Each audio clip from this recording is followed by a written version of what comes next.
Tonight, I want to share something with you that feels a little different from the teachings we have walked through before.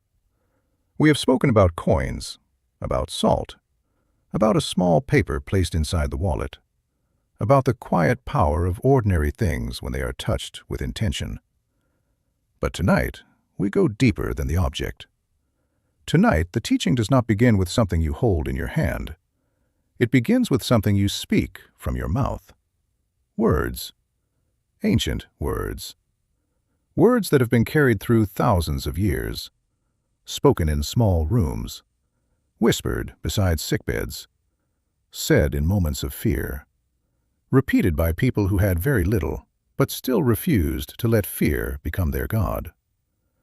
Tonight, we speak about a psalm. One psalm.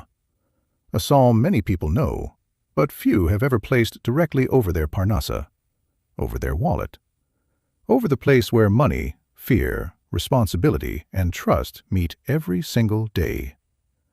The practice is simple. Before you sleep tonight, take your wallet in your hands, rest your hand over it, and speak Psalm 23 slowly. Not as magic, not as a formula, not because saying ancient words will suddenly make money appear. No, that is not the path of wisdom. This is about something more honest. It is about letting words of trust enter the place where fear has been sitting too long. It is about teaching your heart to breathe again when it thinks about money. It is about taking the oldest words of provision and speaking them over the object that represents your daily livelihood. And maybe tonight, that is exactly what your spirit needs. Not another promise, not another loud voice, not another trick, but a quiet psalm, a wallet in your hands, and a heart that is tired enough to finally be honest. Stay with me, because this teaching is simple, but it is not small. And if you receive it gently, it may change the way you touch your wallet from this night forward. But before we speak the psalm, let us speak about you. Because I think, perhaps, you are tired. Not only in the body. A person can sleep and still wake up tired when the soul has been carrying too much. I'm speaking of the tiredness that comes from financial worry that does not leave. The tiredness of doing your best and still feeling behind. The tiredness of checking your balance and feeling your chest tighten before you even see the number. The tiredness of bills arriving like messengers you did not invite. The tiredness of trying to hope, but being afraid that hope will make the disappointment hurt more. Maybe you work hard. Maybe you show up every day. Maybe you are responsible. Maybe you do not waste. Maybe you are not careless with money at all. And still, somehow, the numbers do not settle into peace.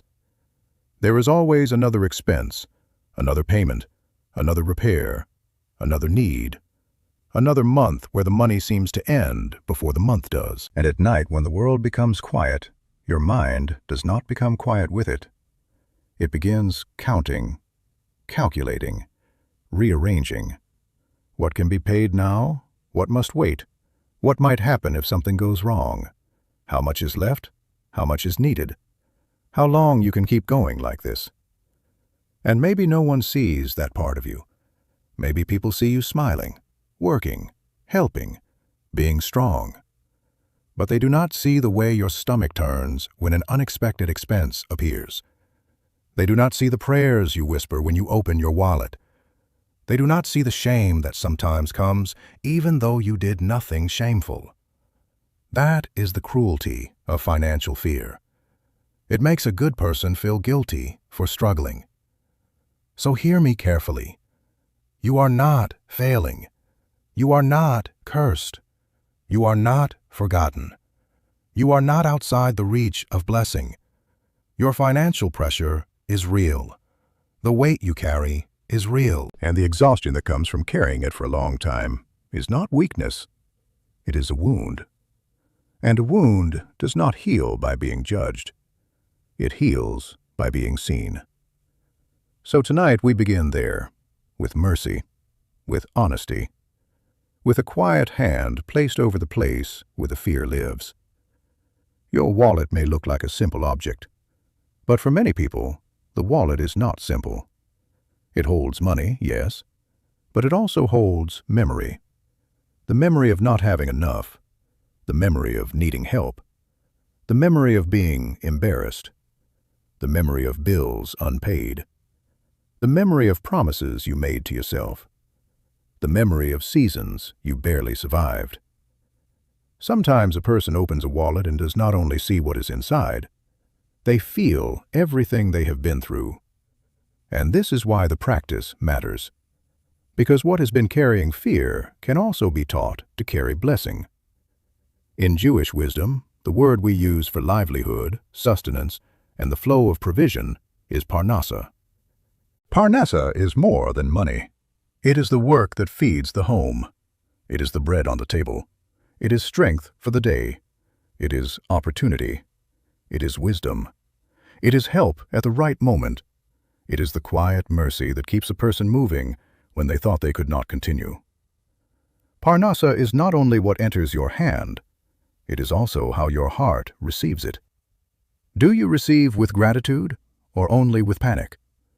Do you give with trust or only with fear?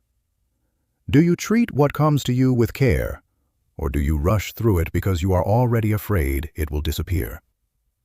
The old teachers understood that money is never only material. Money touches the heart. It touches faith. It touches dignity. It touches family. It touches generosity. It touches fear. This is why words matter, because the words you speak over your provision begin to shape the way you live with it. Many people speak fear over their money every day without noticing. I will never have enough. Money never stays with me. I am always behind. Nothing works for me. I am running out. These words often come from pain. I understand that. They are not spoken because a person is bad. They are spoken because a person is tired. But words are still seeds, and when the same seeds are planted again and again, eventually the heart begins to live in the garden they create. So tonight, we replace the language of fear with older words, stronger words, words that have carried generations. Psalm 23. You may know this psalm already. Many people hear it at funerals, in moments of grief, in dark valleys. And yes, it is a psalm of comfort, but do not think it belongs only to death. Psalm 23 is a psalm for anyone who is afraid. It is a psalm for anyone who feels unsafe. It is a psalm for anyone who does not know where provision will come from. It was not written from the imagination of a comfortable person who never suffered. It came from the world of a shepherd, from someone who understood danger, hunger, night, enemies, valleys, the need to be led. And the psalm begins with words that speak directly to the heart of Parnassa. The Lord is my shepherd, I shall not want. I shall not want. Sit with that for a moment. The psalm does not begin with a bank account. It does not begin with perfect circumstances. It does not begin with all problems solved. It begins with relationship. The Lord is my shepherd. And because of that relationship, the soul says, I shall not want. Not because life is always easy, not because there are no valleys. The psalm itself speaks of valleys, it speaks of enemies, it speaks of darkness, but still, right at the beginning, it declares, I shall not want. That is not denial. That is posture. That is the soul choosing where to stand. Fear says, you are alone. The psalm says, I am led. Fear says, you will run out. The psalm says, I shall not want. Fear says, there is no table for you. The psalm says, a table is being prepared. Fear says, nothing good is following you. The psalm says, goodness and mercy shall follow me. This is why we speak it over the wallet, not because the wallet has power, not because the words are a spell, but because the wallet is where fear often speaks the loudest. And tonight, we let the psalm speak louder. Let me tell you a story. There was a woman named Miriam. She was in her late 30s, and she had been through a season that changed her relationship with money completely. A business had failed, debt had remained, her marriage had gone through strain under the pressure, and although it had slowly healed, something inside Miriam had not healed with it. From the outside, things were more stable than they had been, but inside, she was still bracing. Always bracing. When a payment was due, her body tightened. When she opened her wallet, she felt fear before she even saw what was there. When someone mentioned finances, she became quiet. Not because she did not understand money. She understood too well what it felt like when money was not enough. Fear had become a habit in her body. This happens to many people. A difficult season ends on the outside, but continues on the inside. The bills may be more manageable now, but the nervous system still remembers the nights when nothing was manageable. Miriam knew her fear was not helping her, but knowing something is not the same as being free from it. One evening, she went to visit Hannah, an older woman in her community. Hannah had lived through things Miriam could not even imagine. Losses, moves, uncertainty, seasons where provision came day by day and not a moment earlier. And yet, Hannah carried peace. Not the cheap peace of someone who has never suffered, the deep peace of someone who has suffered and still did not surrender her soul to fear. Miriam sat with her and finally told the truth. She spoke about the business, the debts, the way she still avoided looking at her money, the way her chest tightened when she held her wallet, the way she could not relax even when things were not falling apart anymore. Hannah listened. She did not interrupt. She did not say, "You should not feel that way." She did not rush to correct her. A wise person knows that pain must be heard before teaching can enter. When Miriam finished, Hannah was quiet for a while. Then she asked a simple question. "When was the last time you spoke Psalm 23 out loud?" Miriam blinked. She almost smiled. "Psalm 23? I don't know. Years ago, maybe. I think of it as a funeral psalm." Hannah shook her head gently. "It is not only for funerals," she said. "It is for frightened people. It is for people walking through valleys. It is for people who need to remember they are not leading themselves through the dark." Then Hannah leaned forward and spoke softly. "Tonight, when you go home, take your wallet in your hands. Do not open it. Do not count. Do not panic. Just hold it. And speak the psalm over it slowly. Let every word touch the fear." Miriam looked down. "And what will that do?" Hannah smiled, but her eyes were serious. "The shame. It may not change your balance tonight, but it may change your breath. And sometimes the first mercy is that a person can breathe again." That night Miriam went home. Her room was quiet. She sat on the edge of her bed with her wallet in her hands. At first she felt foolish, a grown woman holding a wallet and speaking a psalm. But then she remembered Hannah's words. Let every word touch the fear. So she began. "The Lord is my shepherd. I shall not want." She could barely finish the first line before her eyes filled with tears. Because she did want. She wanted relief. She wanted safety. She wanted to stop being afraid. She wanted to feel like her life was not always one unexpected bill away from falling apart. But she kept speaking. "He makes me lie down in green pastures. He leads me beside still waters. He restores my soul." At that line, she stopped. He restores my soul.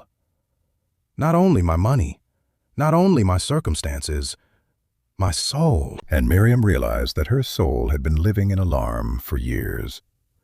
She continued, "Even though I walk through the valley of the shadow of death, I will fear no evil, for you are with me." She whispered the words slowly. "For you are with me. Not because the valley is gone, because I am not alone in it."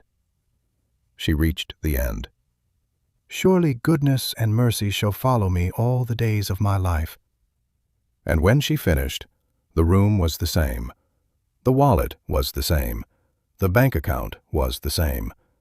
But Miriam was not exactly the same. Something in her chest had softened. Not fully, not forever, but enough. Enough to take one deeper breath. Enough to feel that fear was not the only voice in the room. She did it again the next night, and the next. And slowly, the practice became a place she could return to. When fear grew loud, she did not argue with it all night.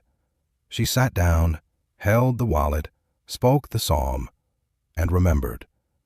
She began making small changes. She looked at her finances without punishing herself. She began giving again, even a small amount, because fear had made her close her hand completely. She had honest conversations she had been avoiding. She asked for guidance where she needed it. She stopped treating every bill like an enemy and began treating her money life like a garden that needed tending. The psalm did not do her work for her. It gave her the courage to begin doing the work without hatred toward herself. That is the teaching. Now let us open the 3 keys of this practice.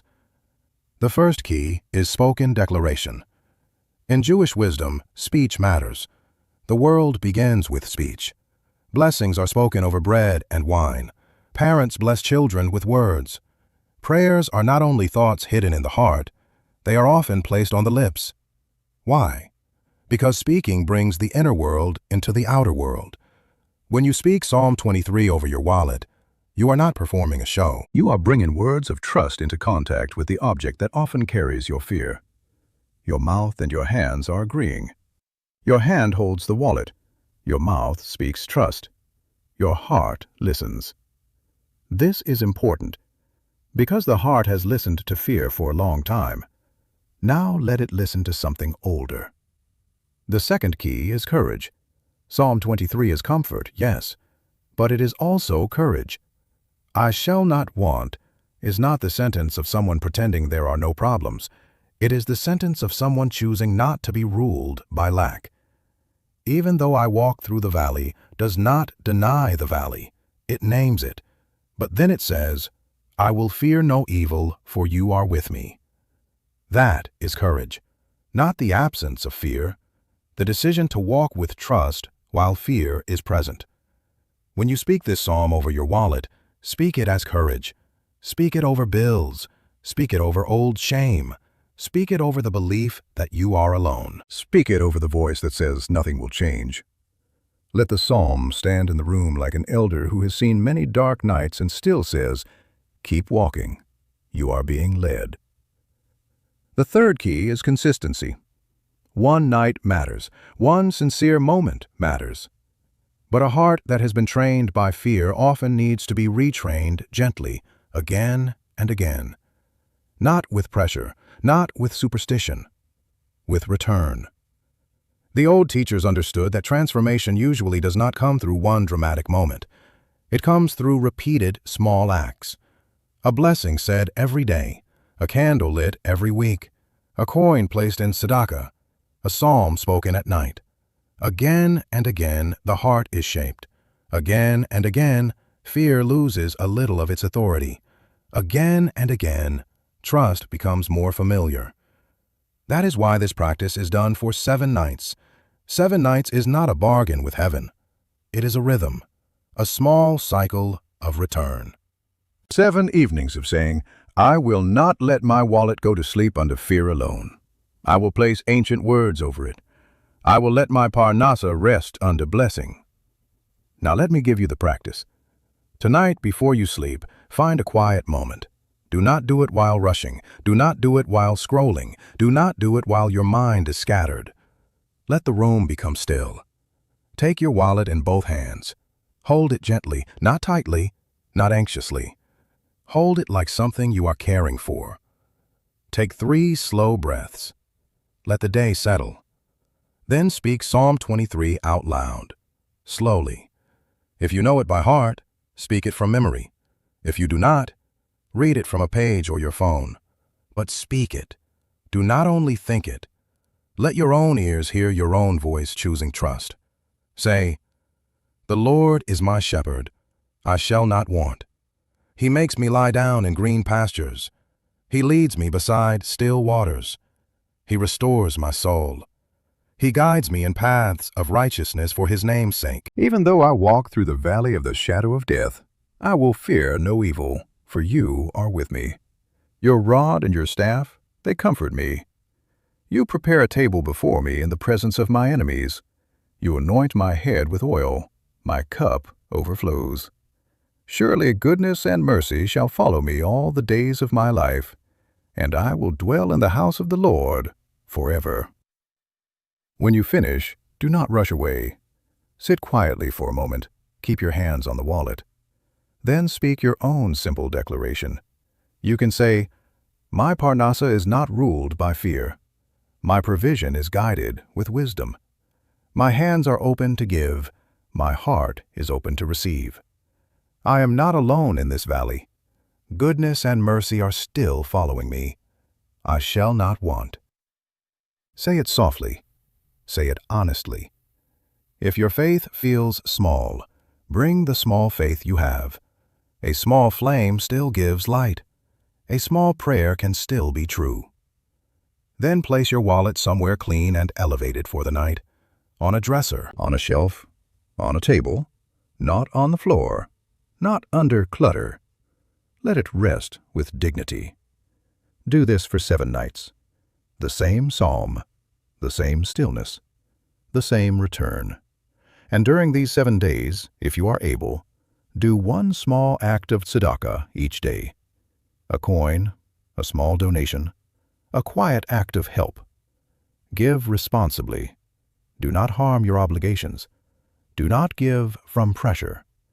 Give as a sign that fear has not fully closed your hand, because spoken trust and open-handed giving belong together. At the end of 7 nights, ask yourself a different question. Do not ask only, "Did my money change?" Ask, "Did my fear change? Did my breathing become easier? Did I open my wallet with less panic? Did I stop avoiding what needed to be faced? Did I remember that I am not alone? Did I give something, even small? Did I feel a little more dignity in the way I handled my provision?" These are holy changes. Do not despise them. A person who breathes differently chooses differently. A person who chooses differently lives differently. And over time, a different life begins to form. Now, wherever you are, take a slow breath, and if you can, say these words with me. I shall not want. My Parnassa is alive and in motion. My hands are open. My heart is learning to trust. A table is being prepared for me in the right time and in the right way. Goodness and mercy are following me. My home is ready. I am ready.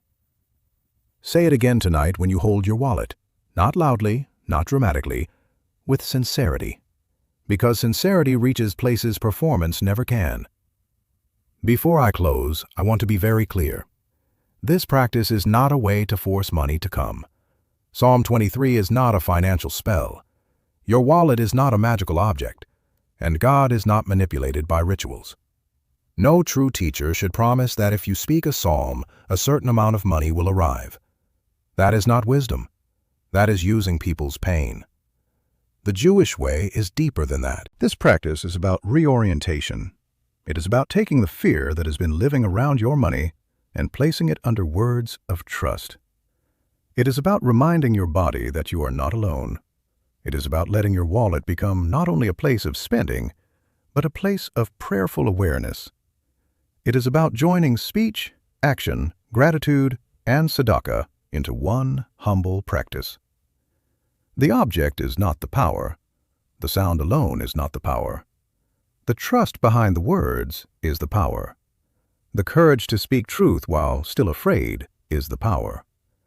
The decision to return each night instead of surrendering to panic is the power. And that power does not bypass responsibility. It strengthens it. Because a calmer heart can look more honestly. A steadier person can plan more wisely. An open hand can give without becoming reckless.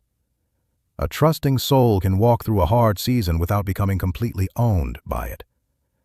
That is what Psalm 23 has done for generations. It has walked with people through valleys, and maybe tonight it can walk with you through yours. If this teaching touched something in your heart, write these words in the comments. I shall not want. Write them gently. Write them as a declaration. Write them not because every problem is solved, but because fear will no longer be the only voice speaking over your provision. Sometimes the first step into a new posture is one sentence spoken with trembling faith. And if you want to keep walking this quiet path with us, stay close to this channel. Subscribe, not as a transaction, but as a way of continuing to receive these ancient Jewish teachings about Parnassa, Tzedakah, blessing, psalms, and the sacred wisdom hidden inside ordinary things. A wallet, a coin, salt, paper, a candle, a table, a small box for giving. Simple things. But in the hands of wisdom, simple things can bring the heart back home. And in the next teaching, I want to speak with you about the Tzedakah box. A small box placed in the home. Not hidden, not forgotten, but visible, waiting, receiving, teaching. The sages understood something very deep about the flow of money. That what comes to us is never meant to stop only with us. There is a blessing hidden in giving that many people have forgotten. And when you understand what the Tzedakah box teaches about opening the channels of Parnassa, you may never look at small coins the same way again. That teaching is coming. Do not miss it. Until then, Shalom. May the words of the psalm rise gently from your mouth tonight. May your wallet rest under blessing and not fear. May your breathing become steady. May your hands remain open. May goodness and mercy follow you into your home, into your work, into your decisions, and into your Parnassa. And may what is meant for you come in the right way, at the right time, with wisdom, dignity, and peace.